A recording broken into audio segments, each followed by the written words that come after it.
कि हे गरुड़ जी, संसार में सब सुख चाहते हैं और सुख के लिए प्रयत्न भी करते हैं, लेकिन सुखाय दुख मोक्षाय कुर्वाते दंपति क्रिया ततो निवृत्तिर प्राप्तिर दुखस्य च सुखस्य च।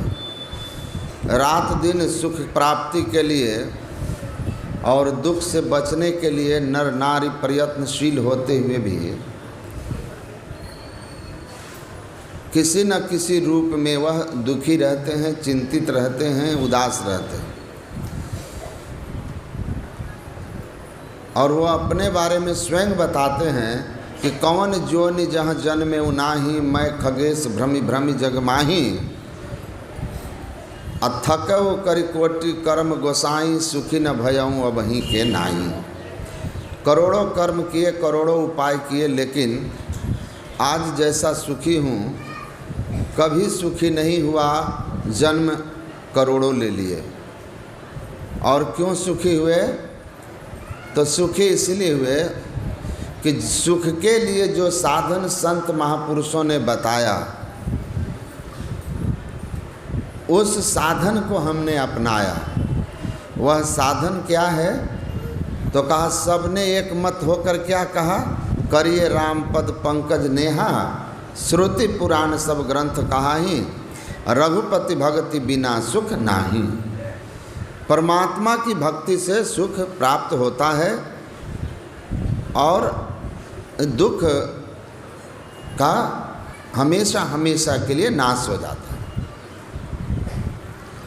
तो परमात्मा की भक्ति सुख का हेतु है। अब कबीर साहब कहते हैं कि ऐसा नहीं है कि लोग भक्ति नहीं करते, भक्ति तो बहुत लोग करते हैं।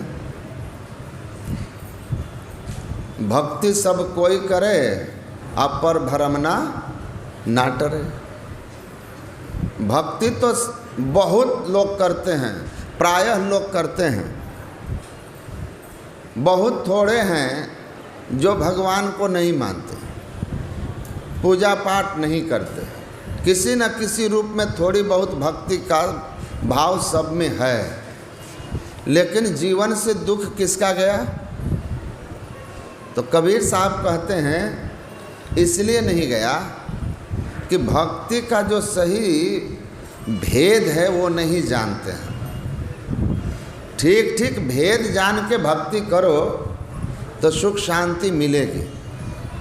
वह भक्ति का भेद भी संत लोग बतलाते हैं, समझाते हैं, और सदग्रंथों में भी वर्णन है। गोस्वामी जी कहते हैं, 3 अवस्था तजहूँ, भजहूँ भगवंत, मन क्रम वचन अगोचर, व्यापक व्याप अनंत। भक्ति ऐसी हो जिससे 3 अवस्थाओं के हम परे हो जाएं। जागृत स्वप्न सुषुप्ति, इन 3 अवस्था से ऊपर उठ जाएं, ऐसी हमारी भक्ति हो। एक संत हुए परमहंस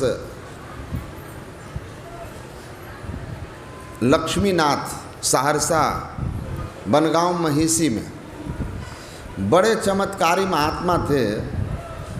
वारी मथे घृत हो ही बरु हम लोग सुन रहे थे। उनके पास रात्रि में कुछ अवघड़ लोग आ गए और 10 बजे रात में, ठंडी के दिन में, कहते हैं कि हमको खीर खिलाओ।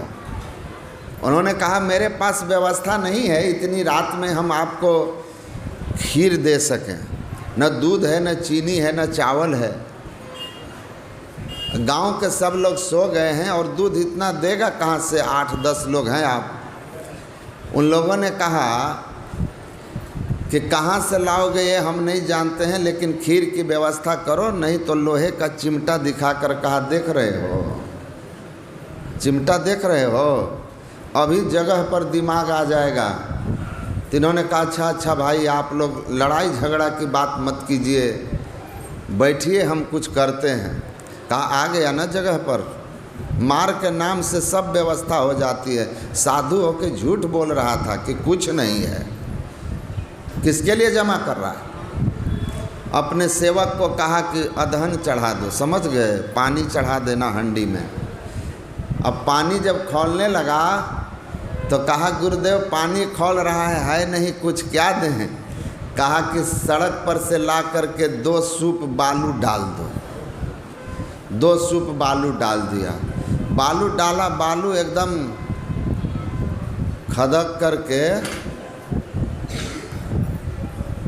खीर बन गया, एकदम तस्मय। चमत्कार, संत की महिमा, रिद्धि सिद्धि सेवा करे। कहा आइए बैठिए महाराज, तस्मय तैयार है एकदम। सभी बैठ गए, कहते हैं देखे ले आया ना बना के, बन रहा था, झूठ बोल रहा था साधु होके, और सब पूरा खीर खा लिए। सुबह जब सब शौच के लिए गए तो देखते हैं कि शौच में केवल बालू ही बालू, बालू ही बालू बाहर। सब एक दूसरे से आके कहते हैं शौच कैसा हुआ है? वो कह रहा है कि कभी नहीं पूछ रहा था, आज क्यों पूछ रहा है? लगता है तुमको भी वैसा ही हुआ जैसा हमको हुआ। सब आपस में बोल रहे हैं अरे बालू निकल रहा था शौच में। कहा हाँ हमारा भी वही था, हमारा भी वही था। सब आए परमहंस जी के पास, कहा भाई कैसा खीर खिलाया है कि शौच गए तो बालू ही बालू निकल रहा है। उन्होंने कहा बालू का खीर खाया तो निकलेगा बालू ही ना। जब समझाए तो आप समझ नहीं रहे थे, हम कहाँ से लाते रात में। तो मैंने सोचा कि आपके पास चिमटा है तो हमारे पास भी आध्यात्मिक शक्ति है, थोड़ा सा नमूना दिखा दिया, देख लो। तो ऐसे चमत्कारी थे। उन्होंने कहा जीवन में जो दुख दर्द है ना आपके, चिंता फिक्र, ये सब नष्ट हो जाएगा। आपके अंदर में ही एक चिंतामणि पद है, आप उस वहाँ पहुँचो, सब चिंता फिक्र दुख दारिद्र नष्ट हो जाएगा। कैसे? तो कहते हैं चंचल चित्त को थीर कर, चौथी में चित लाव, चंद्र सुधारस चाखी के चिंता मणि पद पाव। चौथी अवस्था में जाने की बात कहते हैं। गुरु महाराज भी कहते हैं तन नौ द्वार हो रामा, अति ही मलिन हो ठामा, त्यागी चढ़ू दसम द्वारे सुख पाओ रे भाई। तो चौथी अवस्था जो है तुरीय अवस्था है। ये चौथी अवस्था आँख से ऊपर की अवस्था है। इस अवस्था में जब जाएंगे तभी आप दुख दारिद्र से हमेशा के लिए छूटेंगे, चिंतामणि पद पालेंगे। राम भगति चिंतामणि सुंदर, बसई गरुड़ जाके उर अंतर, परम प्रकाश रूप दिन राति, और नहीं कछु चाहिए दिया घृत बराती। इस अवस्था में आ जाइएगा, राम भगति मणि उर बस जाके, और दुख लवलेस न सपने हुताके। तो ये राम भक्ति रूपी चिंतामणि की प्राप्ति कैसे होती है कि परम प्रकाश हो जाए, चौथी अवस्था में हम चले जाएं, 3 अवस्था से ऊपर उठ जाएं और हमेशा के लिए सुखी हो जाएं। तो गुरु महाराज उसके टीका में कहते हैं कि नवधा भक्ति की जो छठी भक्ति है दृष्टि योग, उस भक्ति से आप उठ कर के चौथी अवस्था में जाते हो बिंदु ध्यान के द्वारा, और तब आपको चंद्र सुधा रस, अमृत रस प्राप्त होता है, जो अंतर ज्योति और अंतर्नाद के रूप में है। और इस अमृत रस को पान करते ही आप हमेशा के लिए अमर हो जाते हैं। अभी स्वामी नरेशानंद जी महाराज कह रहे थे ना कि राम का पद क्या है? बिंदु श्री गुरु पद नख मणिगण ज्योति। श्री गुरु महाराज का चरण नख में मणियों की ज्योति है, वह उनका चरण है। उस ज्योति को जो प्राप्त करता है उनका चरण प्राप्त कर लेता है, उसको चंद्र सुधारस मिलता है। गुरु महाराज कहते हैं कि 2 चरण होता है, एक और चरण है। दूसरा चरण क्या है? सतगुरु चरण डोरी दृढ़, सब घट पिंड ब्रह्मांड से पार करे, और जो पकड़े भव पार उतर गए, सत में ही सतगुरु